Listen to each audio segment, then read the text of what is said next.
ආයිබෝවන් සුබ දවසක් කියලා KTL YouTube channel එකට හැමෝම ආදරෙන් පිළිගන්නවා. ඉතින් මේ කට්ටිය පොඩි වැරදි වැටහීමක් ඉන්නවා. මම පොඩ්ඩක් මේ ඒක පොඩ්ඩක් ගැන පොඩ්ඩක් ඔයලත් එක්ක පොඩ්ඩක් කතා කරලා ඒක බෙදා ගන්න මං ආවේ.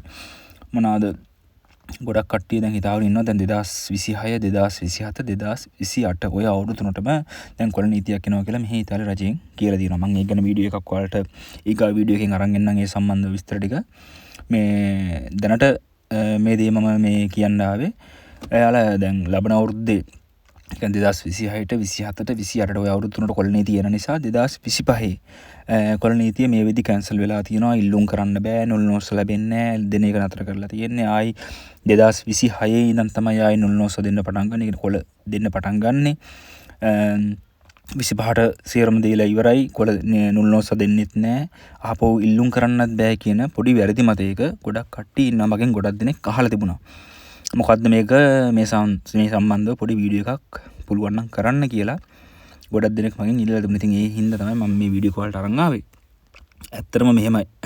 දැන් 2025 කොළ නීතියක් ආවනේ. මම හැමදාම කියනවා වගේ 2025 කොළ නීතියක් ආවා. ඒකට ක්ලික් ඩේ එකක් ආවා. පෙබරවාරි 5 ආවා, පෙබරවාරි 7 ආවා, පෙබරවාරි 12 ආවා, ආයේ මාර්තු 28 ආවා, ඔක්තෝබර් 1 වෙනිදා ආවා. ඉතින් ඔය ඒ කැටගරිස් වලට ආවේ. ඉතින් ඔය කැටගරිස් තිබුණා මේ මාස වලට ආපු වතු වීසා, ස්පොන්සර් වීසා, එතකොට මොනවද අසන්න වයසකයි බලා ගන්න, එතකොට ගෘහ සේවිකාවන්, සෞඛ්‍ය සත්කාර, හෝටල්, ඔය වගේ එක එක කාණ්ඩ විදි වලට තමයි ඔය ක්ලික් ඩේ එක ආවේ. ඒ කියන්නේ පෙබරවාරි 5යි 7යි 12යි මාර්තු 28යි ඔක්තෝබර් 1 වෙනිදායි. ඒක තමයි ක්ලික් ඩේ එක. ඉතින් ඒ ක්ලික් ඩේ එකට ඉල්ලුම් කරන අයට ඊට මාස ගානකට කලින් ඇප්ලිකේෂන් පුරවලා තියෙන්න ඕන. ඒ ඇප්ලිකේෂන් පුරවපු අයට විතරයි ක්ලික් ඩේ එකට ඉල්ලුම් කරන්න පුළුවන් කියලා තමයි මේ කිව්වේ. ඒ කතාව ඇත්ත. ඒක හරි. දැන් එතකොට 2025 ස්පොන්සර් නීතිය යටතේ ඔය කැටගරිස් වලට ඉල්ලුම් කරන්න බැහැ. මොකද දැන් ඒ ඇප්ලිකේෂන් ඒ කියන්නේ ඉල්ලුම් පත්‍ර පුරවන කාලය අවසන් වෙලා තියෙන හින්දා. මොකද ඒක ඔක්තෝබර් 1 වෙනිදා අවසාන ක්ලික් ඩේ එකක් තිබ්බේ. එතකොට ඒකට ඉල්ලුම් කරන්න දැන් හැකියාවක් නැහැ. නමුත් මේකේ වෙනම දෙයක් තියෙනවා. මේකේ ෆෝරිකෝටා. ෆෝරිකෝටා කියන්නේ ෆෝරිකෝටා කියලා එකයි බ්ලූ කාඩ් කියලා එකයි. මම ඒ සම්බන්ධව වෙනම වීඩියෝ එකකින් ගේන්නම් පස්සේ. ඉතින් මේ ෆෝරිකෝටායි බ්ලූ කාඩ් කියන අයටයි මේකෙන් ඉල්ලුම් කරන්න පුළුවන්. ඒ කියන්නේ අර ක්ලික් ඩේ එකට අමතරව. එතකොට ක්ලික් ඩේ එකට අමතරව කියන්නේ වෙනම කලින් ඉල්ලුම් පත්‍ර පුරවලා තියෙන්න ඕනේ නැහැ. එතකොට හරි දිනේට දාන්න ඕනේ නැහැ. ක්ලික් ඩේ එකේ ඒ වෙලාවට ඉල්ලුම් කරන්න ඕනේ නැහැ. එහෙම නැතුව Tamanට කැමති වෙලාවක ඒ ආයතනය හරහා රජයට මේක කොළ නීතියට ඉල්ලුම් කරන්න පුළුවන්. හැබැයි මෙහෙමයි වෙනසක් වෙන්නේ අර විදිහටම මෙහි සේවා යෝජකයෙක් හොයා ගන්න ඕන. එතකොට එයාගේ හැමදේම ඉතින් නීත්‍යානුකූලව අනිත් අර විදිහටම තමයි ක්ලික් ඩේ වලට ඉල්ලුම් කරපු විදිහටම මෙහි කෙනෙක්ගේ ආයතන ප්‍රධානියෙක් කරහා තමයි සම්බන්ධ වෙලා යාව ලංකාවේ කෙනා හෝ වෙන රට කෙනෙක්ව ගන්න ඕන. ඒව වෙනස් වෙන්නේ නැහැ. මේකේ වෙනසකට තියෙන්නේ ක්ලික් ඩේ එකට. ඒ කියන්නේ ස්පොන්සර් නීතිය ක්ලික් ඩේ දින වලට අමතරව 2025 දෙසැම්බර් 31 වෙනකන් ඕනම වෙලාවක ඔයාට ස්පොන්සර් කෙනෙක් ඉන්නවා නම් ඒ හරහා ඔයාට රජයට ඉල්ලුම් කරන්න පුළුවන්. ඉතින් ගොඩක් කට්ටිය කියනවා එහෙම ඉල්ලුම් කරන්න බෑ. ඉල්ලුම් කරපුවා සියරම කැන්සල්. එහෙම දෙයක් නැහැ. දැන් මේ වෙද්දි ගොඩක් කට්ටියට නුල් නෝට්ස් ලැබිලා තියෙනවා. ගොඩක් කට්ටියට කියන්නේ මෙහෙමයි. සමහර අයට තියෙනවා ආරංචිය හැටියට ක්ලික් ඩේ එකට ඉල්ලුම් කරපු අයට නුල් නෝට්ස් ලැබිලා නැහැ. නමුත් ෆෝරිකෝටයි ඔය බ්ලූ කාඩ් වලටයි ඉල්ලුම් කරපු අයට නුල් නෝට්ස් ලැබිලා සමහරක් ලංකාවේ ඉඳන් මෙහෙට ආපු අයත් ඉන්නවා. ඉතින් ගොඩක් කට්ටිය කලබල වෙලා, ගොඩක් කට්ටිය බය වෙලා බොරු ප්‍රචාර යවනවා. ඉතින් ওই වගේ දේවල් නිසා තමයි මම මේ සම්බන්ධව කතා කරන්න ගත්තේ. මේක තව දෙයක් තමයි 2024 ඔක්තෝබර් මාසෙට කලින් වීසා බාර දුන්න අයට නුල් නෝට්ස් සම්බන්ධයෙන් ඒ කියන්නේ තාම තොරතුරුකුත් නැහැ. ඒ කියන්නේ 2024 එක මම කියන්නේ මේ අවුරුද්දේ 2024 ඒ සම්බන්ධව නම් තාම කිසිම තොරතුරක් නැහැ. ඉතින් ඒ විදිහට තමයි ඉතින් යන්නේ. ඉතින් අර කියනවා නාපෝලියෙන් නම් ගොඩක් දුරට වීසා ලැබිලා තියෙනවා කියලාත් කියනවා. නාපෝලිය ඒජන්සියක් සම්බන්ධවත් කියනවා. ගොඩක් කට්ටිය රවට්ටලා තියෙනවා. ගොඩක් කට්ටිය ඒ ඒජන්සියට අහු වෙලා තියෙන කතාවක් කියනවා. මම නංගම් වශයෙන් කියන්නේ නැහැ. ඉතින් නාපෝලියේ ගොඩක් දෙනෙක්ට ඔය ෆෝරිකෝටා වලින් වීසා ලැබිලා තියෙනවා කියලා ඉතින් ගොඩක් කට්ටිය කියනවා.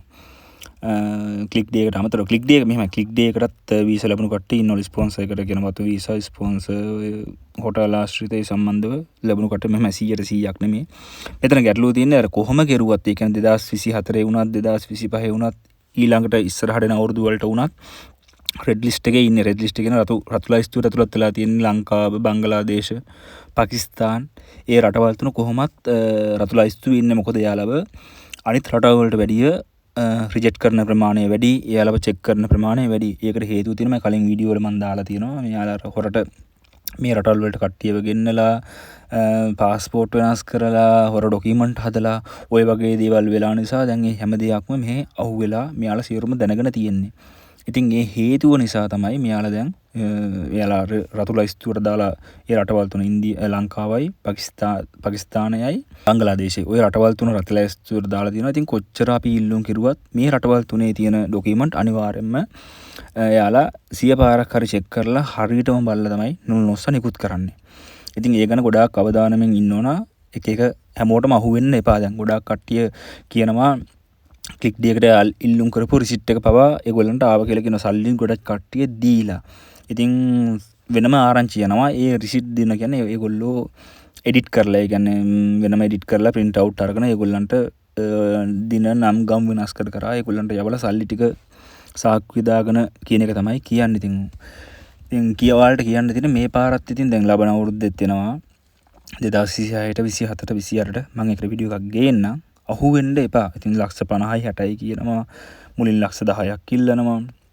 ඉතින් Tamanට විශ්වාසවන්තම කෙනෙකුට පමණක් බාර දෙන්න නැතුව ආවට ගියාට ඒ කියන්නේ සමාජ මාධ්‍ය Facebook එකේ, YouTube එකේ, TikTok වලයි වැළලන අයට සුරංගනා ලෝක මවන අයට අහුවෙන්නේ නැතුව ඔයාලට විශ්වාසයි කියලා හිතන කෙනෙක් හරහා සම්බන්ධ වෙලා කරන්න. ඉතින් මම දැන් මෙතන කියන්න ආවේ ඒක නෙමෙයි. දැන් මේ ගොඩක් කට්ටිය මගෙන් අහපු දේ තමයි මේ 2025 පටලවිල්ල ගැන. ඒ කියන්නේ ඉල්ලුම් කරන්න බැරිද? ඉල්ලුම් කරන්න පුළුවන්. දැනටත් දෙසැම්බර් 31 වෙනකන්, දැන් නොවැම්බර්නේ, ලබන මාසේ 31 වෙනකන් ඉල්ලුම් කරන්න පුළුවන්. ඒ කියන්නේ අර ක්ලික් ඩේ වෙන්නේ මේ කලින් රෙජිස්ටර් වෙලා තියෙන්න ඕනේ නැහැ. ක්ලික් ඩේ එකක් නැහැ. මේ ටයිම් එකට සයිට් එක ඕපන් වුනහම ඉල්ලුම් කරන්න කියලා නැහැ. අර පරණ විදිහටම සේවා යෝජකයෙක් හොයාගෙන එයාගේ ඩොකියුමන්ට් හා සම්බන්ධව එයාත් එක්ක එකතු වෙලා ඒ කරන පිළිවෙලටම කරගෙන කැමති වෙලාවක රජය හරහා ඔයාලට ඉල්ලුම් කරන්න පුළුවන්. ඉතින් එයාලගේ ලක්කේක අනුව, එයාලගේ කියන වාසනාව අනුව, වෙලාව අනුව හරියන්නත් ඉඩ තියෙනවා. ඉතින් ඒ හරිය ගියාට පස්සේ ඉතින් මෙහෙට එන්න තමයි තියෙන්නේ. ඒ ඇවිල්ලත් ඉතින් තැන් තැන් වල වැඩ කරන්න බෑ. ඒ ඔයාව ගන්න ස්පොන්සර් යටතේම ඔයාලා අවුරුද්දක් කියන පළවෙනි සෝජන් එක හම් වෙනකම්ම කොන්ත්‍රාත්යක් ගහගෙන එයාලත් එක්ක ඔයාලා අනිවාර්යයෙන්ම වැඩ කරන්න ඕන. ඉතින් ඒක තමයි දැන් මෙහි නීතිය.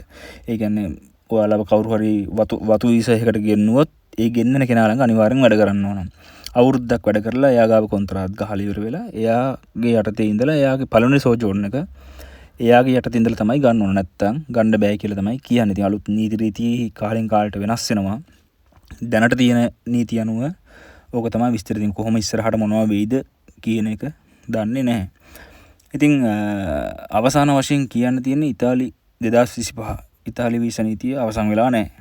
තාමත් ඉල්ලුම් කරන්න පුළුවන්. එහෙම ඉල්ලුම් කරන්න පුළුවන් කියලා හැමෝටම අහුවෙවි සල්ලි දෙදී මටත් කොලයක් දාලා දෙන්න, මටත් කොලයක් දාලා දෙන්න කියලා කියන්න එපා. මොකද හරියටම කෙනෙක් බලලා ක්ලික් ඩේ එකක් නැහැ, ටයිම් එකක් නැහැ, වෙලාවක් නැහැ. ඕන වෙලාවක ඉල්ලුම් කරන්න පුළුවන්. වැදගත් වෙන්නේ ඔයාව මෙහෙන් ස්පොන්සර් කරන කෙනෙක්, සේවා යෝජකයාගේ විස්තර ඩොකියුමන්ට් ටික, එයාගේ ඔයාව ගන්නේ කොහොමද, එයා රජයට මෙහි ටැක්ස් ගෙවලා තියනවද, මෙහි ගන්න කෙනාට ආයතනයක් තියෙනවද, ඒ දේවල් තමයි ඉතින් ඒ මෙහි ගන්න කෙනාගේ තොරතුරු තමයි ඉතින් විශේෂයෙන්ම වැදගත් වෙන්නේ. එතකොට පාස්පෝර්ට් කොපිය වුවහම මෙයාලා ඒ ටැක්ස් ගෙවන්න ඕන දේවල් මේ සියරම හැමදේම කරලා මෙහි ඩොකියුමන්ට් ටික හදලා මෙහි ඕන වෙලාවක රජයට ඉල්ලුම් කරන්න පුළුවන්. බ්ලූ කාඩ් ක්‍රමයටයි ෆෝරි කෝටා විදිහට ඉල්ලුම් කරන්න පුළුවන්. ඉතින් එහෙම ක්ලික් ඩේ එකට ඉල්ලුම් කරපු අයට නුල් නොස්ස නැතුව ෆෝරි කෝටා වලට නුල් නොස්ස ඉල්ලුම් කරපු අයටත් මේ වෙද්දි වීසා ලැබිලා ඉතාලියටත් ආපු අය ඉන්නවා. ඉතින් ඒ ගැන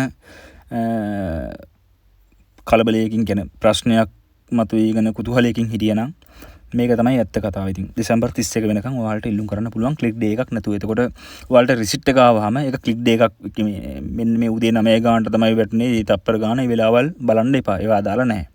අදාළ වෙන්නේ ඔයාව ඉල්ලුම් කිරුවා කියන එක විතරයි. දිනේ කවද්ද, වෙලාව කවද්ද, කොහෙන්ද ඉල්ලුම් කිරුවේ ඒක අදාළ නැහැ. ඔයාලා ඉල්ලුම් කිරුවා කියන එක විතරයි අදාළ වෙන්නේ. මොකද ක්ලික් ඩේ එකක් නෙමෙයිනේ. ඒ හින්දා ඒ ගැන චුට්ටක් ඔයාලා මතක තියාගන්න. ඒ ගැන පොඩ්ඩක් ඉන්න මොකක් හරි මීට අමතරව දෙයක් ඔයාලට දැනගන්න තියෙනවා නම් පල්ලෙහෙන් කමෙන්ට් එකක් දාන්න. මම පුළුවන් වෙලාවට ඔයාලට රිප්ලයි කරන්නම්. ඉතින් මේ ටික තමයි මට ඔයාලට දැනුවත් කරන්න ඕන උනේ. ඉතින් අවසාන වශයෙන් කියන්න තියෙන්නේ හැමෝම කාටවත් අහු වෙන්න එපා, හොරුන්ට අහු වෙන්න එපා. ඔයාලා දුක් මහන්සියෙන් හම්බ කරලා ගන්න සල්ලි. ඉතින් නිකරුණේ නැති නාස්ති කරගන්න එපා. මේ විදිහට ගොඩාක් දෙනෙක් සල්ලි නැති නාස්ති කරන් ඉන්නවා. ඉතාලියෙන් ලක්ෂ 30 40 දීලා අහු වෙච්ච කට්ටිය ඉන්නවා. ලැජ්ජාවට කියන්නේ ගොඩක් අය මට ප්‍රයිවට් මැසේජ් දාලා ඉතින් විස්තර කියනවා. ඉතින් එච්චර ඉතින් ගන්න බැරිද කියලා අහන ගොඩක් අය. මම ඒ සම්බන්ධව කරන්නේ නැහැ. මට කාවත් ඉතාලි ගන්න ඒ සම්බන්ධව මට කරන්න බෑ. මම මේ සම්බන්ධව කරන්නේ මම ඔයාලා දැනුවත් කිරීමක් විතරයි කරන්නේ. ඉතින් අවසාන වශයෙන් කියන්නේ ඔයාලා අහු වෙන්න එපා කාටවත්. හොඳට හොයලා බලලා කරන්න. ෆෝරි කෝට සහ බ්ලූ කාඩ් මගින් 2025 දෙසැම්බර් 31 වෙනකන් ඉල්ලුම් කරන්න පුළුවන්. ක්ලික් ඩේ එකක් නැහැ. සාමාන්‍ය විදිහට ෆෝරි කෝට විදිහට ඉල්ලුම් කරන්න පුළුවන්. සමහරට 2025 මේ දෙසැම්බර් වෙනකම් ඉල්ලුම් කරලා මේ අවුරුද්ද නෙමෙයි මේ අවුරුද්ද ඉල්ලුම් කරපුවා ලබන අවුරුද්දේ වෙද්දිත් නුනෝස ලැබෙන්න ඉඩ තියෙනවා. ඒක තමන්ගේ වෙලාව වුණා තමයි හැමදේම වෙන්නේ. හින්දා කලබල වෙන්න එපා. එක මාස 5ක්ද 6ක්ද 7ක්ද අවුරුද්දක් ඇයිද කියන එක කියන්න බෑ. තමන්ගේ හරියට දාලා තියෙනවා නම් තමන්ට ලක් එක තියෙනවා නම් කොයි වෙලේ හරි ලැබෙයි. ඉතින් හැමෝගම ඉතාලි සීනේ සැබෑ වෙන්න කියලා අවසාන වශයෙන් ප්‍රාර්ථනා කරනවා. ආයෙත් අලුත් වීඩියෝ එකකින් හම්බෙමු. හැමෝටම සුබ දවසක්.